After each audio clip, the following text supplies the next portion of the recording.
Magandang araw po mula sa inyong lingkod. Ako po si Donna Lopez at kasama ko ngayon si Aika Miro Magos. Ating subaybayan ang mga pinakamainit na balita sa ating lalawigan. Unang-una, may bagong programang inilunsad ang DepEd Bukidnon para sa mahusay na pag-aaral ng mga kabataan. Tama po yan.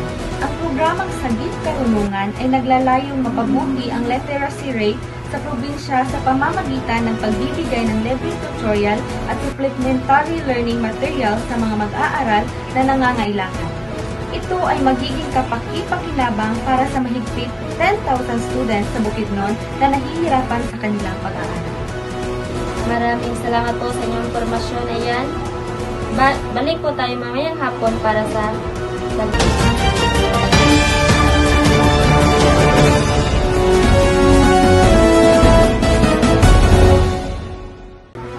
Kamusta naman ang lagay ng panahon sa ating rehiyon?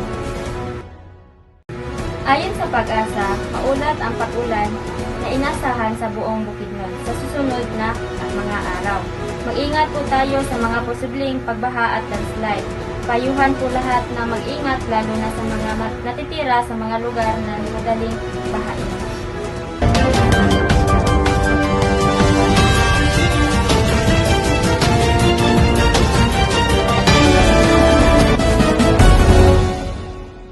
May isang natatanging pangyayari sa isang lungsod ng Cagayan de Oro.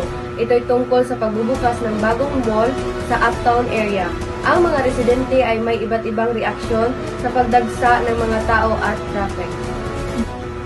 Positibo naman ang reaksyon ng karamihan dahil sa paglikha ng mga bagong trabaho at pagplano ng ekonomiya sa lungsod.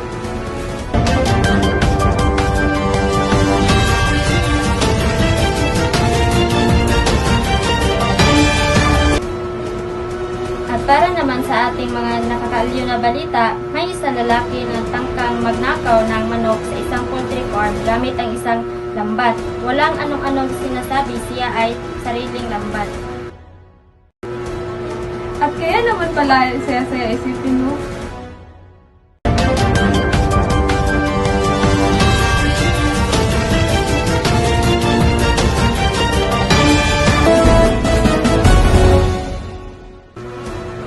May iniulat na kakaibang pangyayari sa Barangay Lumbo ngayong linggo.